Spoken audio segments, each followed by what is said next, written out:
Hello, hello, welcome, welcome. Today I am sharing a easy recipe that I found for vegan pizzelles. And if you don't know what a pizzelle is, it's a delicious flat Italian cookie. They can be crispy, sometimes softer. The way I like to make mine is a little bit softer. My son really likes these, my toddler, and what I'm doing with these is I'm eating some today with some nice hot tea, and then I'm gonna freeze the rest and take it on an airplane. I'm gonna take it on a trip with me. I love munching on these on the airplane, and they're really easy to bring. So I grew up eating pizzelles. My Italian grandmother, my Italian great-grandmother, they always had pizzelles on hand, especially at like holidays and stuff. So when I went vegan, I really wanted to find a good recipe that I could use. So this one I found is great. It's from sweetsimplevegan.com, and I'll put the link that you can access it to. But this is how I make it using that recipe. So what you need first is obviously you need a pizzelle press. So you've probably seen these kinds of cookies maybe in your life. They'll have that little pattern. That's a pizzelle. And this press is from Amazon. 15 or 16 bucks I got this for, and you can make 2 cookies at once. So they have more that you could do, like 4 cookies and stuff, but that's good enough for me. And what we're gonna do first is you need a mixing bowl. I'm gonna lower you down. Okay. So we got our bowl. We're gonna take an egg substitute, liquid egg substitute. So this is what I have. It's called Eggs from Plants. It's called Just Egg brand. And this is mung bean protein. And I found this at Walmart. So give it a shake. And it calls for 9 tablespoons.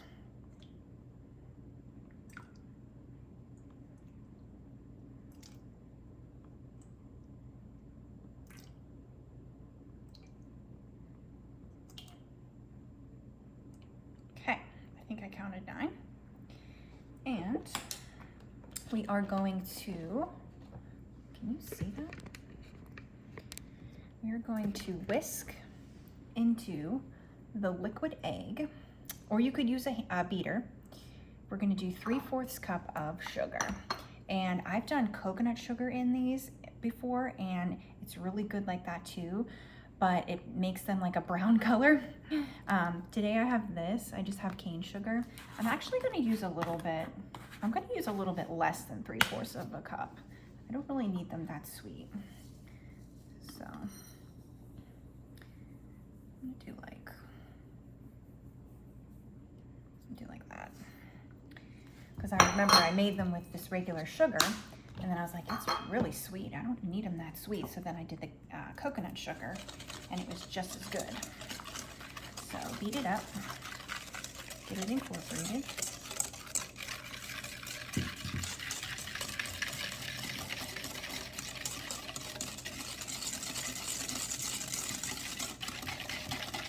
Oh, before I go any further, I'm going to plug in my press to get it warming up. And with this press, you just plug it in and it starts getting hot. You can see the light going on there.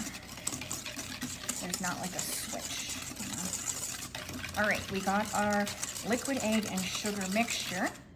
So this is not a health food, okay? I posted some other cooking videos of like some healthy foods, but this is a treat. It has butter, sugar, and flour in it. It is a typical baked good. Just an FYI, it is not a whole plant food. Okay, then we're going to add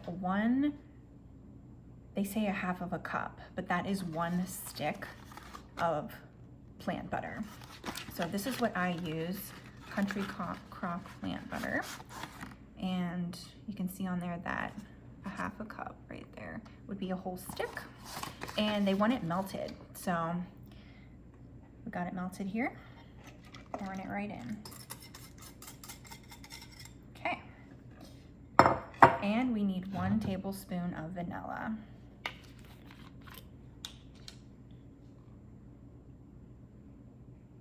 Now they normally, for a traditional pizzelle, there would be like the star anise, I think it's called. It says optional for that in this recipe, and I don't have that on hand, so I have never made it with that.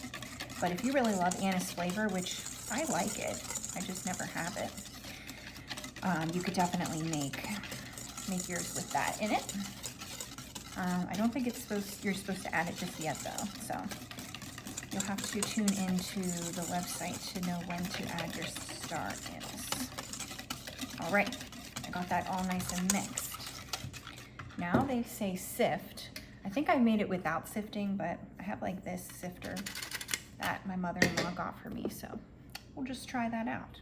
And sift 1 3/4 cup of flour. So I'm using self-rising, so I don't need to add any salt or baking powder, but if you're using regular flour, you need to add 2 teaspoons of baking powder and like a pinch of salt. So this is a 1/4 cup. 1, 2, oh, I might need my other bag. 3.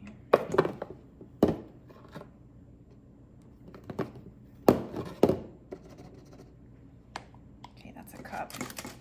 And with this, you just kind of like squeeze it till it all comes out. I think I've made it without sifting it, but since I have this. Okay.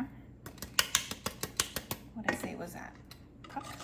Okay, we still need 3/4 of a cup. It's going to be a pretty thick little batter once you get all the flour in there. Oh, it already smells good. It's just the vanilla smell, I guess. Almost smells like a funnel cake, people. Okay. All right. Let's mix this out here. 1.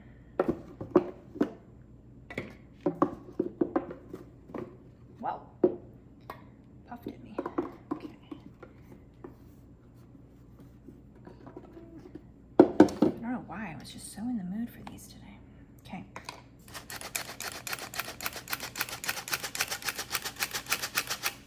All right. Good enough there.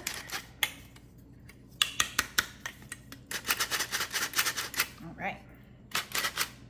Okay, it's getting thick, I can tell. Woo. I don't really bake stuff that often, but it is fun.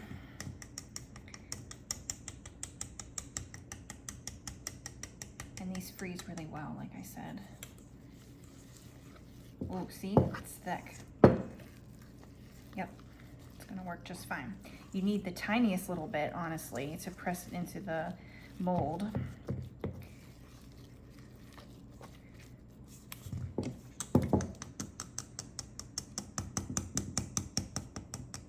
Okay. Let me get some. So I have like a little teaspoon here, and this is probably what I'm gonna drop it into the pizzelle maker with. Okay, so let me turn this around so I can show you how I do it, kind of. So I have this, so I am going to spray this with like a cooking spray. I have this. I got Pam. I'll just give it a spray. All right. It's hot. I can feel the heat. I think, I don't know what the green light is for. I'm not sure, but the red light means it's hot.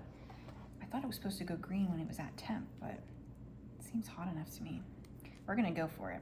So I just do like a little tablespoon's worth, and I plop it right into the middle. Ooh, it's sizzle, yeah. Okay.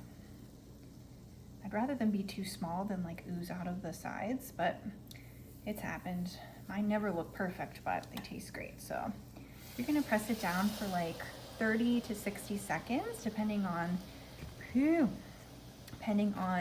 how crispy you like it. And I really have been enjoying them softer for my son as well. He likes them like that. Has it been 30 seconds? I don't know. You can always open it up and check and then do it again. Press it back down, I mean.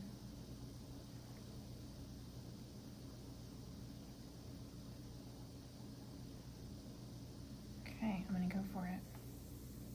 Oh, so I could have done a little bit more. Get a little spatula.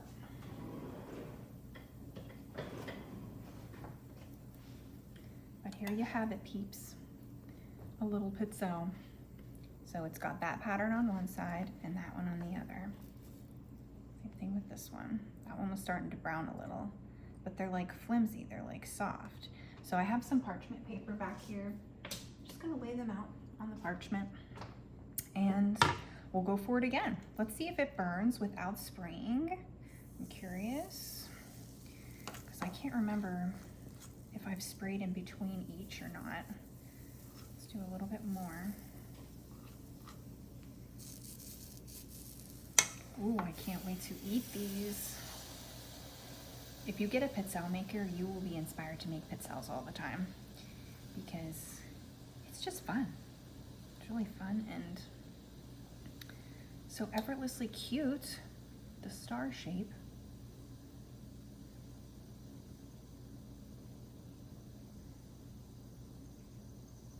And everything is pretty like inexpensive except for the egg. This is like this is almost $8 for this whole big thing, but you would get several servings out of this, and you could use it for other things, and you can just make a scrambled egg. I've never really had it like that, but all right, I'm gonna pop it. There it is. Beauties. So see, this one kind of went a little bit too big, but there you have it. Vegan pizzelles.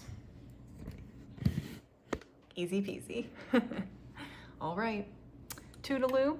Hopefully you are inspired to get a pizzelle press and make some pizzelles today.